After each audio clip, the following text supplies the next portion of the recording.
সুপ্রিয় ভাই বোনেরা, আসসালামু আলাইকুম। বাংলাদেশ ব্যাংক থেকে আবার একটি নতুন করে নিয়োগ দেওয়া হয়েছে। এখানে বলে রাখা ভালো, এখানে জনতা ব্যাংক থেকে অসংখ্য লোক নেওয়া হবে। এখানে জনতা ব্যাংকটি বাংলাদেশ ব্যাংকের আওতাধীন। এটি একটি সরকারি ব্যাংক। সার্কুলারটি প্রকাশিত তারিখ 27 ডিসেম্বর 2023। শুরুতেই সার্কুলারটি লক্ষ্য করুন।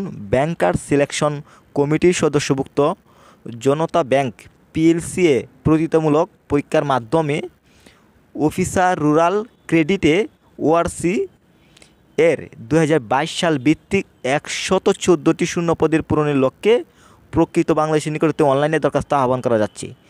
তার মানে এই সার্কুলারটি একটি সরকারি নিয়োগ এবং এটি জনতা ব্যাংক থেকে লোক নেওয়া হবে এবং জনতা ব্যাংকটি বাংলাদেশ ব্যাংকের আওতাধীন।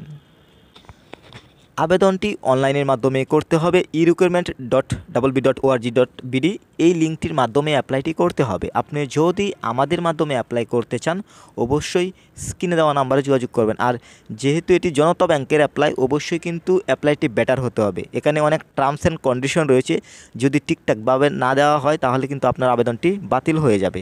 তাই বেটার একটি অ্যাপ্লাইয়ের জন্য অবশ্যই স্ক্রিনে দেওয়া নাম্বারে যোগাযোগ করবেন। তাহলে আমরা সার্কুলারের রিকোয়ারমেন্টটি দেখে নেব। এখানে বলা হচ্ছে পদের নাম ও গ্রেড অফিসার। এখানে জব আইডি দেখতে পাচ্ছেন।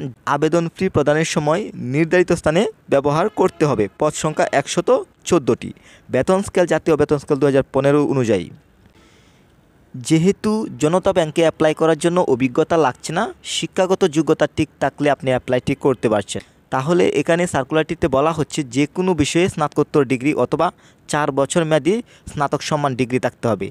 আমি যদি সহজভাবে বুঝিয়ে বলি, এখানে যারা মাস্টার্স কমপ্লিট করেছেন তারা অ্যাপ্লাই করতে পারবেন এবং যারা অনার্স কমপ্লিট করেছেন তারা অ্যাপ্লাই করতে পারবেন। যারা ডিগ্রি কমপ্লিট করেছেন অ্যাপ্লাই করতে পারবেন না। আবার যারা ডিগ্রি করে মাস্টার্স করেছেন তারাও কিন্তু অ্যাপ্লাই করতে পারবেন। আরেকটি বিষয় লক্ষ্য করুন, এখানে কমপক্ষে একটিতে আপনার প্রথম বিভাগ থাকতে হবে। এখানে আমরা 3টির মধ্যে যদি একটিতে প্রথম বিভাগ থাকে, বাকি 2টাতে কমপক্ষে আপনার দ্বিতীয় বিভাগ থাকতে হবে। তৃতীয় বিভাগ একদম গ্রহণযোগ্য না। যদি আপনি মাস্টার্স কমপ্লিট করেন তাহলে 4টির মধ্যে একটিতে প্রথম বিভাগ থাকতে হবে, বাকি 3টিতে কমপক্ষে আপনার দ্বিতীয় বিভাগ থাকতে হবে।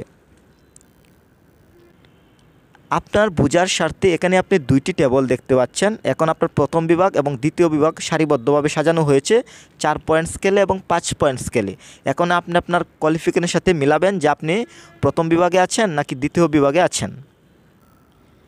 এখন আমি বয়সের বিষয়টি তুলে ধরব যে একজন সাধারণ প্রার্থী কত বয়সের মধ্যে হলে এখানে আপনি অ্যাপ্লাইটি করতে পারছেন। তাহলে আপনি বয়সের হিসাবটি করবেন 1/3/2023 অনুযায়ী। 1/3/2023 অনুযায়ী যদি আপনার বয়স 30-এর মধ্যে হয় আপনি অ্যাপ্লাই করতে পারবেন। মুক্তিযোদ্ধার সন্তান এবং শারীরিক প্রতিবন্ধী যারা রয়েছে তাদের জন্য 32 বছর। সেই সাথে বর্তমানে আবেদনটি রানিং রয়েছে। আপনি চাইলে এখন থেকেই অ্যাপ্লাইটি করতে পারছেন এবং আবেদনের শেষ তারিখ 24/1/2024।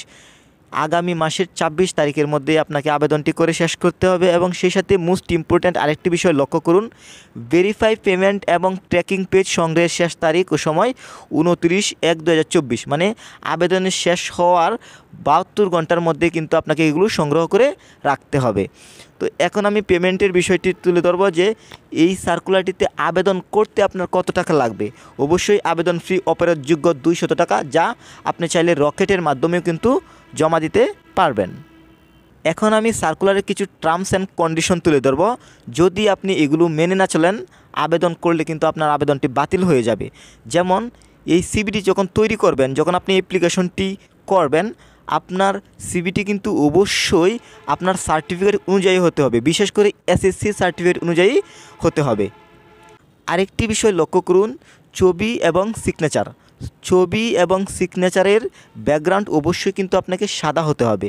আপনি যদি ছবি এবং সিগনেচারের ব্যাকগ্রাউন্ড যদি সাদা না দিয়ে আদার্স কোনো কালার্স ইউজ করেন তাহলে কিন্তু আপনার আবেদনটি বাতিল হয়ে যাবে। সেই সাথে আরেকটি বিষয় লক্ষ্য করুন, ছবির সাইজ হতে হবে 600x600 পিক্সেল এবং স্বাক্ষরের সাইজ হতে হবে 300x80 পিক্সেল।